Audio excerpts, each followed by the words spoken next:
ദൈവനാമം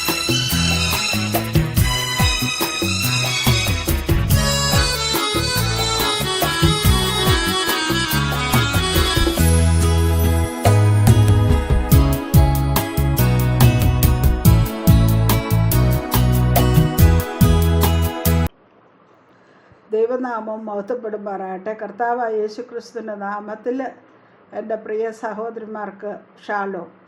ഇന്ന് നോഹയെക്കുറിച്ച് അല്ലെങ്കിൽ ജലപ്രളയത്തെക്കുറിച്ചാണ് നമ്മൾ നോക്കുന്നത്. നോഹ എന്ന വാക്കിൻ്റെ അർത്ഥം വിശ്രമം എന്നാണ്. ലാമേക്ക് യഹോവ ശപിച്ച ഭൂമിയിൽ നമ്മുടെ പ്രവൃത്തിയിലും പ്രയത്നത്തിലും ഇവൻ നമ്മെ ആശ്വസിപ്പിക്കും എന്ന് പറഞ്ഞ് അവന് നോഹ എന്ന് പേരിട്ടു. ഭൂമിയിൽ മനുഷ്യൻ്റെ ദുഷ്ടത വലിയതെന്നും അവൻ്റെ ഹൃദയവിചാരങ്ങളുടെ നിരൂപണമൊക്കെയും എല്ലായ്പ്പോഴും ദോഷമുള്ളത് എന്ന് യഹോവ കണ്ടു. ഞാൻ സൃഷ്ടിച്ചിട്ടുള്ള മനുഷ്യനെ ഭൂമിയിൽ നിന്ന് നശിപ്പിച്ച് കളയും, മനുഷ്യനെയും മൃഗത്തെയും ഇഴജാതിയെയും ആകാശത്തിലെ പറവുകളെയും തന്നെ. അവയെ ഉണ്ടാക്കുക കൊണ്ട് ഞാൻ അനുതപിക്കുന്നു എന്ന് യഹോവ അരുളിച്ചെയ്തു. എന്നാൽ നോഹയ്ക്ക് യഹോവയുടെ കൃപ ലഭിച്ചു. നോഹ നീതിമാനും തൻ്റെ തലമുറയിൽ നിഷ്കളങ്കരുമായിരുന്നു. നോഹ ദൈവത്തോടു കൂടെ നടന്നു. ഷേം, ഹാം, യാഫെത്ത് എന്ന 3 പുത്രന്മാരെ നോഹ ജനിപ്പിച്ചു. എന്നാൽ ഭൂമി ദൈവത്തിൻ്റെ മുമ്പാകെ വഷളായി. ഭൂമി അതിക്രമം കൊണ്ട് നിറഞ്ഞിരിക്കുന്നു. ഹൃദയം എല്ലാറ്റിനേക്കാളും കപടവും വിഷമതമുള്ളത്. അത് ആരാഞ്ഞറിയുന്നവൻ ആര്? യഹോവയായ ഞാൻ ഹൃദയത്തെ ശോധന ചെയ്ത് അന്തരംഗങ്ങളെ പരീക്ഷിച്ച് ഓരോരുത്തരും അവനവൻ്റെ നടപ്പിൻ്റെ പ്രവൃത്തിയുടെ ഫലത്തിന് തക്കവണ്ണം കൊടുക്കുന്നു. ദൈവത്തെ അന്വേഷിക്കുന്ന ബുദ്ധിമാനുണ്ടോ എന്ന് കാണുവാൻ യഹോവ സ്വർഗത്തിൽ നിന്ന് മനുഷ്യപുത്രന്മാരെ നോക്കുന്നു. എല്ലാവരും വഴിതെറ്റി ഒരുപോലെ കൊള്ളരുതാത്തവരായി തീർന്നു. നന്മ ചെയ്യുന്നവനില്ല, ഒരുത്തൻ പോലുമില്ല. യോബ് 15:14 ഇങ്ങനെ പറയുന്നു: മർത്യൻ ശുദ്ധനായിരിക്കുന്നത് എങ്ങനെ? സ്ത്രീ പ്രസവിച്ചവൻ നീതിമാനായിരിക്കുന്നത് എങ്ങനെ? തൻ്റെ വിശുദ്ധന്മാരിലും അവന് വിശ്വാസമില്ലല്ലോ. സ്വർഗവും തൃക്കണ്ണിന് നിർമ്മലമല്ല. പിന്നെ മ്ലേച്ഛതയും വഷളത്വവും ഉള്ളവനായി വെള്ളം പോലെ അകൃത്യം കുടിക്കുന്ന മനുഷ്യൻ എങ്ങനെ? നിങ്ങളുടെ അകൃത്യങ്ങൾ അത്രേ നിങ്ങളെയും നിങ്ങളുടെ ദൈവത്തെയും തമ്മിൽ ഭിന്നിപ്പിക്കുന്നത്. നിങ്ങളുടെ പാപങ്ങൾ അത്രേ അവൻ കേൾക്കാതെ വണ്ണം അവൻ്റെ മുഖത്തെ നിങ്ങൾക്ക് മറയ്ക്കുമാറാക്കുന്നത്. നിങ്ങളുടെ കൈകൾ രക്തം കൊണ്ടും നിങ്ങളുടെ വിരലുകൾ അകൃത്യം കൊണ്ടും മലിനമായിരിക്കുന്നു. നിങ്ങളുടെ അധരങ്ങൾ ഭോഷ്ക് സംസാരിക്കുന്നു. നിങ്ങളുടെ നാവ് നീതികേട് ജപിക്കുന്നു. ദൈവം നോഹയോട് കൽപ്പിച്ചു, നീ ഗോഫർ മരം കൊണ്ട് ഒരു പെട്ടകമുണ്ടാക്കുക.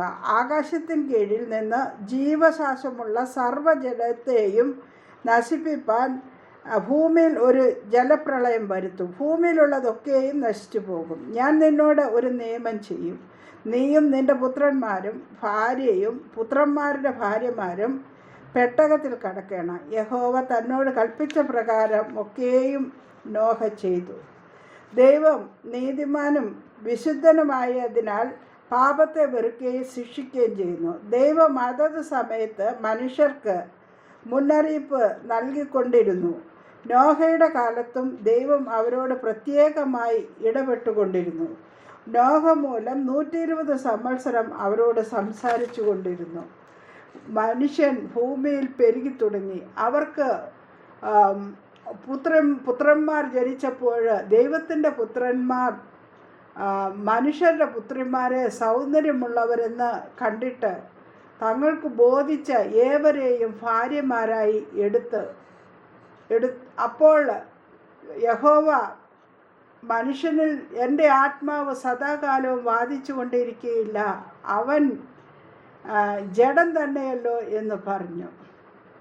ജലപ്രളയം വരുത്തിയപ്പോൾ നീതിപ്രസംഗിയായ നോഹയെ 7 പേരോടുകൂടെ പാലിക്കുകയും സോദോം ഗോമോറ എന്ന പട്ടണങ്ങളെ ഭസ്മീകരിച്ച് ഉന്മൂലനാശത്താൽ ന്യായം വിധിച്ച് മേലാൽ ഭക്തികെട്ട നടക്കുന്നവർക്ക് ദൃഷ്ടാന്തമാക്കി വയ്ക്കുകയും അധർമ്മികളുടെ ഇടയിൽ വസിച്ചിരിക്കുമ്പോൾ നാൾതോറും അധർമ്മ പ്രവൃത്തി കണ്ടും കേട്ടും തൻ്റെ നീതിയുള്ള മനസ്സിൽ നൊന്ത് അവരുടെ ദുഷ്കാമ പ്രവൃത്തിയാൽ വലഞ്ഞുപോയ നീതിമാനായ ലോത്തിനെ വിടുവിക്കുകയും ചെയ്തു.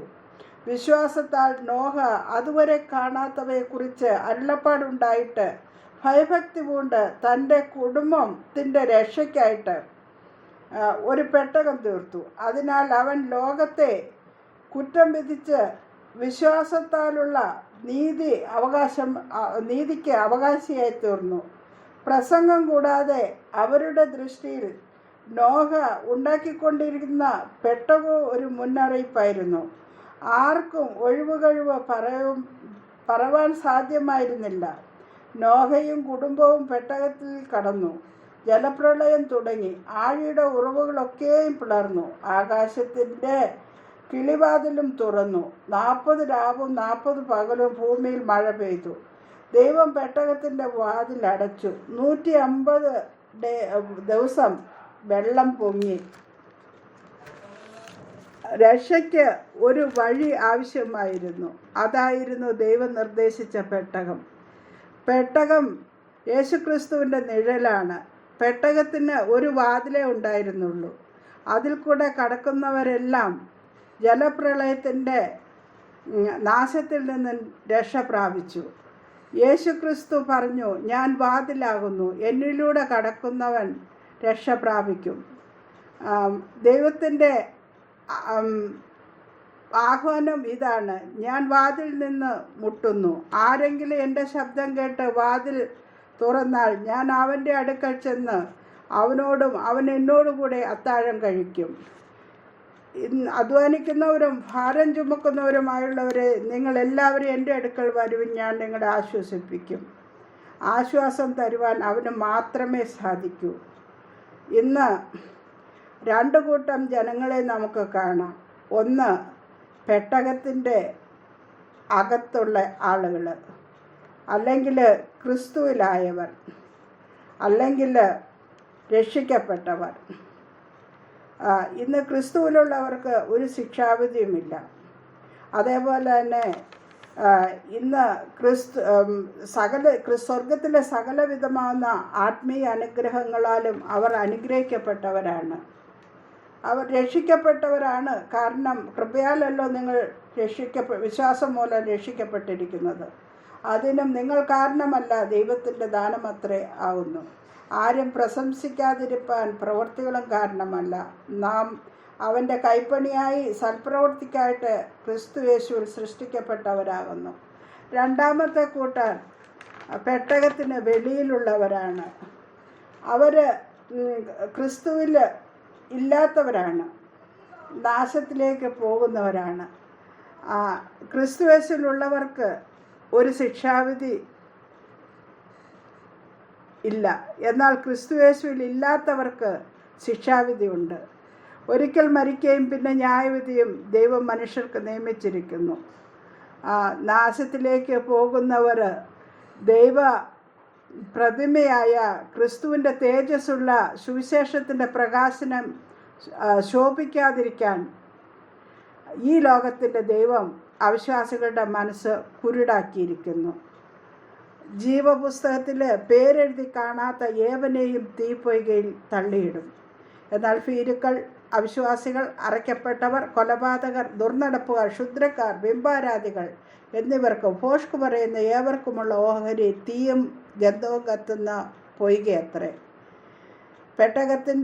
ദൈവം പെട്ടകത്തിൻ്റെ വാതിൽ അടച്ചു. കൃപയുടെ വാതിൽ അടയ്ക്കും മുമ്പേ നാശത്തിൽ നിന്ന് രക്ഷപ്പെടുവാൻ യേശു ആവുന്ന വാതിലൂടെ കടക്കുക.